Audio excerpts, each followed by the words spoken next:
అమ్మా ఏంటి మధ్యాహ్నం లంచ్ టైం అయింది, ఏంటి స్పెషల్స్ ఇవాళ? నాన్న అటుకులు పులిహార చేశాడు. ఏది? అటుకులు పులిహార నాన్న చేశాడు వాళ్ళ వంటలో. ఇదిగో అటుకులు పులిహార చేశాడు. గుత్తి వంకాయ కూర, వంకాయ మామూలు వంకాయ, ఇదిగో కాయ కాయగా వేపాడు. సూపర్.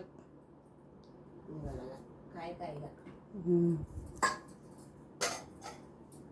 నెక్స్ట్ మజ్జిగ చారు. మజ్జిగ చారు సూపర్ కాంబినేషన్. మజ్జిగ చారు నువ్వు చేసినావు అనుకుంటా. నేనే చేసా మజ్జిగ చారు. ఓకే. ములక్కాయ పులుసు. ములక్కాయ పులుసు. ములక్కాయ పులుసు చాలు. ఏంటి వాళ్ళు ఎక్కువ వెరైటీ చేశారు సాటర్డే? ఏమో తినాలనిపించింది. ఓకే. వేడి వేడిగా అన్నం, వేడి వేడి రైస్ వచ్చేస్తే పెట్టేస్తా. Okay, thank you. రావాలి.